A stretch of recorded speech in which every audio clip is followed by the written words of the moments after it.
meninggalkan keegoan, meninggalkan sifat merasa lebih hebat, meninggalkan sifat merasa lebih kaya, meninggalkan sifat merasa lebih unggul daripada yang lain. Fokuslah berbenah diri, fokuslah memperbaiki diri.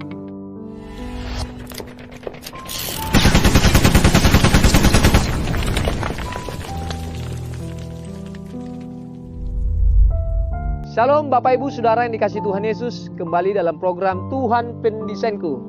Kali ini kita akan membahas pertanyaan-pertanyaan yang diajukan kepada kita, dan kita sebagai hamba Tuhan akan memberikan jawaban-jawaban sesuai dengan firman Tuhan. Dan tetap bersama kami Bapak Rizky Napitupulu. Berikan dong sapaannya kepada penonton. Halo.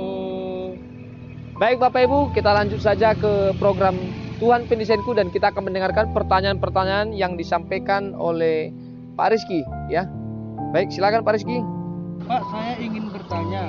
Saya pernah dengar dari seorang hamba Tuhan bahwa ternyata orang kaya sukar masuk surga. Maksudnya itu gimana, Pak? Semoga Bapak dan keluarga Bapak sehat, diberkati Tuhan. Salam Tuhan Pendesainku. Baik, Bapak Ibu Saudara yang dikasihi Tuhan Yesus, kita sudah mendengarkan pertanyaan yang diajukan oleh Pak Rizky, ya.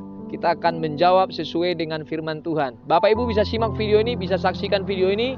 Semoga menjadi berkat bagi kita semua. Baik, sesuai dengan pertanyaan yang diajukan oleh Pak Rizky, ya. Ada pertanyaan, apakah, gimana tadi Pak Rizky kira-kira? Coba diulang kembali.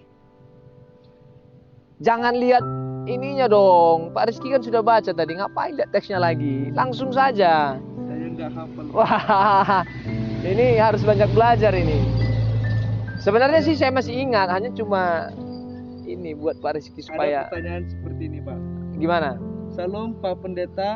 Pak, saya ingin bertanya. Saya pernah dengar dari seorang hamba Tuhan bahwa ternyata orang kaya itu sukar masuk surga. Nah, maksudnya itu gimana, Pak? Nah, ini dia. Ada seseorang yang bertanya, bahkan dia sudah pernah dengar katanya, ya. Dia sudah pernah dengar bahwa ternyata orang kaya itu sukar masuk surga. Sukar masuk surga. Ya, betul. Memang ada di dalam Alkitab, di dalam Matius. Yesus mengatakan, ya, bahwa orang kaya itu sukar masuk surga. Ada seorang muda yang berlari-lari menjumpai Yesus untuk menanyakan sesuatu yang menjadi beban pikirannya, saudara Bapak Ibu. Ya, dia bertanya kepada Yesus seperti ini. Guru, apa yang harus aku lakukan hingga aku mendapatkan kerajaan Allah? Apa yang aku dapatkan hingga aku mendapatkan sesuatu yang kekal? Apa yang harus aku kerjakan untuk memperoleh hidup yang kekal? Bapak Ibu Saudara yang dikasihi Tuhan Yesus, ini yang menjadi beban pikir seorang pemuda, sehingga dia harus berlari-lari mengejar Yesus, ya, tentunya untuk menanyakan apa yang menjadi pikirannya, apa yang menjadi beban pikirannya. Kemudian Yesus menyampaikan kepada seorang pemuda ini, jika engkau ingin memperoleh kehidupan yang kekal, engkau harus melakukan perintah Allah. Dan pemuda ini dengan cepat mengatakan, perintah yang mana? Lalu Yesus sampaikan, ya, seperti ini. Jangan membunuh, jangan berzina, jangan mengucapkan saksi dusta, hormati orang tuamu, kasihi sesamamu. Kemudian orang muda ini menyampaikan kepada Yesus, aku telah melakukan itu semua. Jangan membunuh, jangan mencuri, jangan berzina. Lalu kemudian pemuda ini mengatakan bahwa semua itu sudah aku turuti, semua perintah Allah itu sudah aku kerjakan. Bapak Ibu, ternyata seorang pemuda ini, ya, ketika Yesus menyampaikan bahwa turutilah perintah Allah, dan ternyata ini anak muda menyampaikan bahwa dirinya telah melakukan semua perintah Allah yang disampaikan oleh Yesus. Lalu kemudian Yesus berkata seperti ini kepada pemuda itu. Kata Yesus kepadanya, jikalau engkau hendak sempurna, pergilah, juallah segala milikmu dan berikanlah itu kepada orang-orang miskin, maka engkau akan beroleh harta di surga. Kemudian datanglah kemari dan ikutlah aku. Seorang pemuda ini menyampaikan kepada Yesus bahwa semua perintah itu sudah dikerjakan. Lalu Yesus menyampaikan, pergi dan jual hartamu, bagikan kepada orang miskin. Mendengar perkataan Yesus, sedihlah hati seorang pemuda ini dan kemudian pergi meninggalkan Yesus. Nah, Bapak Ibu Saudara yang dikasihi Tuhan Yesus, ternyata ini pemuda tidak punya komitmen, ya, untuk mendapatkan sesuatu yang bahagia, sesuatu yang istimewa, sesuatu yang berharga. Tentu kita harus berani bayar harga. Tentu kita harus bayar harga sesuai dengan apa yang kita dapatkan. Ya. Dengan tegas Yesus menyampaikan, pergi dan jual hartamu. Dengan berat hati seorang pemuda ini setelah mendengarkan perkataan Yesus, dia pergi dan meninggalkan Yesus. Pesan Yesus di sini adalah bagaimana kita ya untuk mendapatkan sesuatu yang kekal, untuk mendapatkan kerajaan surga yang kekal, kita siap meninggalkan hal-hal duniawi. Pesannya seperti itu, saudara Bapak Ibu yang dikasihi Tuhan. Yesus memberikan pesan kepada seorang pemuda ini, jika engkau ikut aku, tinggalkan perkara-perkara duniawi. Jangan hanya memikirkan perkara-perkara duniawi, tetapi benar-benar memikirkan perkara-perkara surgawi. Tinggalkan dan ikutlah aku. Ini pernyataan Yesus sungguh keras. Ya, dan pertanyaannya, apakah memang benar ternyata orang kaya sulit masuk surga? Iya, benar.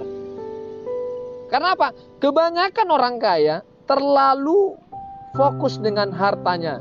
Kebanyakan orang kaya terlalu fokus dengan kesibukannya, fokus dengan harta yang dia miliki. Ya, Bapak Ibu Saudara yang dikasihi Tuhan Yesus, ya, Yesus memberikan pesan secara keras kepada pemuda ini, tinggalkan, jual hartanya, tinggalkan dan kemudian ikutlah aku. Ini memberikan arti bahwa ternyata orang kaya, ya, sering sekali fokus, bahkan sangat-sangat fokus sekali dengan harta kekayaannya, sehingga apa? Sehingga melupakan pekerjaan-pekerjaan Tuhan, sehingga apa? Melupakan pelayanan-pelayanan Tuhan. Dia hanya berfokus kepada kesibukannya, dia hanya berfokus kepada harta yang dia milikinya. Untuk itu Yesus menyampaikan bahwa jualah dan ikutlah aku. Dan ternyata juga saudara Bapak Ibu dikasihi Tuhan Yesus, di dalam Alkitab 1 Timotius, ya, menyampaikan bahwa akar dari segala kejahatan itu adalah mencintai uang. Kalau ada di antara kita yang mencintai uang, mencintai harta kekayaan kita, mencintai apa-apa saja yang kita miliki, ingat, itu akan menjerumuskanmu dan itu akan membuat engkau semakin berdosa di hadapan Tuhan. Bapak Ibu Saudara yang dikasih dalam nama Tuhan Yesus Kristus, ya, ternyata untuk mendapatkan sesuatu yang istimewa, sesuatu yang kekal, tentunya harus bayar harga. Ya, Yesus menyampaikan pesan ini kepada seorang pemuda, haruslah engkau menjual hartamu dan ikutlah aku. Artinya, ya, kita harus benar-benar fokus kepada Allah, ya. Tidak terlalu memikirkan harta duniawi, tidak memikirkan perkara-perkara duniawi. Mengapa disampaikan bahwa ternyata orang kaya itu sukar masuk surga? Sebab orang kaya kebanyakan sibuk memikirkan perkara duniawi. Bukan berarti orang kaya tidak bisa masuk surga, saudara Bapak Ibu. Bisa. Dan bukan berarti juga bahwa orang miskin gampang masuk surga, tidak. Orang kaya atau orang miskin sama-sama sukar masuk surga. Ketika Bapak Ibu Saudara yang dikasihi Tuhan, ya, ketika seorang pemuda atau siapapun, ya, tidak bisa melakukan firman Tuhan ini, maka kapanpun mereka tidak akan memperoleh hidup yang kekal. Kapanpun mereka tidak akan memperoleh kerajaan Allah. Lalu kemudian Yesus memberikan gambaran, ya, lebih mudah seekor unta masuk ke dalam lubang jarum dibanding mereka yang kaya masuk surga. Apa maksud dari pernyataan Yesus? Yesus mengatakan bahwa lebih mudah seekor unta masuk dalam lubang jarum dibanding orang kaya masuk dalam kerajaan surga. Nah, Bapak Ibu tahu nggak bahwa yang dimasukkan Yesus ini adalah, sebab ketika Yesus sampaikan bahwa juallah hartamu, dan ternyata ini pemuda dengan rasa sedih, dengan rasa kecewa, kemudian meninggalkan Yesus sebab banyak hartanya. Saya pikir orang-orang yang mengasihi Allah akan memberikan seluruh apa yang dia punya untuk kemuliaan bagi Bapa di surga, untuk pekerjaan Tuhan. Yesus mengatakan bahwa ternyata lebih mudah seekor unta masuk dalam lubang jarum dibanding orang kaya masuk dalam kerajaan surga. Bapak Ibu coba berpikir bahwa bagaimana cara seekor unta masuk dalam lubang jarum. Ada sebuah jalan, ya, yang menuju kota Yerusalem. Sebelum kita masuk ke dalam kota, tentu kita harus melewati lubang jarum ini, saudara Bapak Ibu, ya. Dan ternyata lubang jarum ini adalah sebuah jalan yang begitu sempit, ya. Jalannya begitu sempit, kemudian ketika unta masuk, maka unta itu tidak akan pernah bisa masuk. Tapi ada hal-hal yang dilakukan sehingga unta ini bisa masuk, saudara Bapak Ibu. Kenapa? Ya. Apa yang dilakukan oleh unta ini sehingga unta bisa masuk dalam lubang jarum ini? Yesus menyampaikan bahwa lebih mudah seekor unta masuk dalam lubang jarum. Artinya apa, saudara?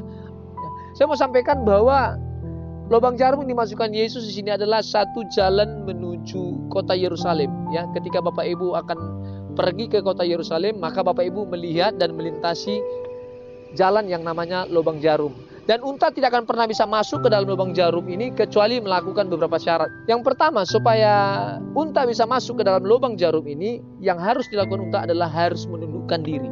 Ya, menundukkan diri dan melepaskan semua beban-beban yang ada pada unta. Sebab unta dipakai untuk alat transportasi, bahkan unta ini memikul banyak beban.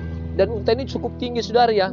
Cukup tinggi, ya, saudara Bapak Ibu. Unta ini berbentuknya seperti ini, Ya, kemudian seperti ini, ya. Dan ini membuat unta ini sulit untuk masuk dalam lubang jarum itu, saudara Bapak Ibu. Dan ini gambaran ternyata ya lebih mudah unta ini masuk dalam lubang jarum ya dibandingkan mereka yang kaya masuk dalam kerajaan Allah. Hal-hal yang harus dilakukan unta ini adalah harus menundukkan diri, melepaskan bebannya dan kemudian masuk dalam jalan lubang jarum sehingga bisa. Ya. Dan demikian juga kepada orang kaya, saudara Bapak Ibu. Bahkan kepada siapapun, untuk masuk dalam kerajaan surga haruslah menanggalkan beban, haruslah menundukkan diri, haruslah merendahkan hati. Sehingga apa? Sehingga kita bisa masuk dalam kerajaan Allah. Siapapun saudara Bapak Ibu yang dikasihi Tuhan, kalipun Anda, kalipun saudara, dan siapapun di luar sana yang merasa memiliki banyak uang, yang merasa hebat, bahkan memiliki kecerdasan yang luar biasa. Ingatlah bahwa untuk mendapatkan sesuatu yang kekal itu tidak dibutuhkan keegoan. Nah, ini memberikan pelajaran kepada orang kaya, haruslah berfokus kepada firman Tuhan, berfokus kepada pekerjaan Tuhan, berfokus kepada pelayanan Tuhan. Apa saja yang menjadi beban pikirnya tentang dunia ini harus ditanggalkan Bapak Ibu Saudara. Ya. Jangan hanya berpikir kepada kesibukan kita, jangan hanya berpikir kepada apa yang sedang kita miliki, tetapi benar-benar berfokus kepada perintah Allah. Baik Bapak Ibu Saudara yang dikasihi Tuhan Yesus, bahwa ternyata untuk masuk dalam kerajaan surga haruslah menanggalkan beban, meninggalkan pikiran-pikiran duniawi. Untuk masuk dalam kerajaan surga harus bayar harga, meninggalkan keegoan, meninggalkan sifat merasa lebih hebat, meninggalkan sifat merasa lebih kaya, meninggalkan sifat merasa lebih unggul daripada yang lain. Fokuslah berbenah diri, fokuslah memperbaiki diri. Jadi kepada siapapun kita, baik orang kaya, baik orang miskin, hendaklah kita berfokus kepada Tuhan dan sepenuhnya mengikut Yesus. Bapak Ibu Saudara yang dikasihi Tuhan Yesus, siapapun bisa masuk surga, baik orang miskin maupun orang kaya. Dengan catatan haruslah menanggalkan kesombongan yang ada dalam diri kita, sebab surga itu hanya milik mereka yang rendah hati. Masuk surga bukan tentang harta duniawi, tetapi lebih kepada memandang cara hidup kita yang seturut dengan firman dan senantiasa merendahkan hati di hadapannya. Baik, jika kaya, jadilah kaya takut Tuhan. Jika miskin, jadilah miskin takut Tuhan. Jadi jika kaya atau miskin, nama Tuhan tetap ditinggikan. Amin. Tuhan pendesainku.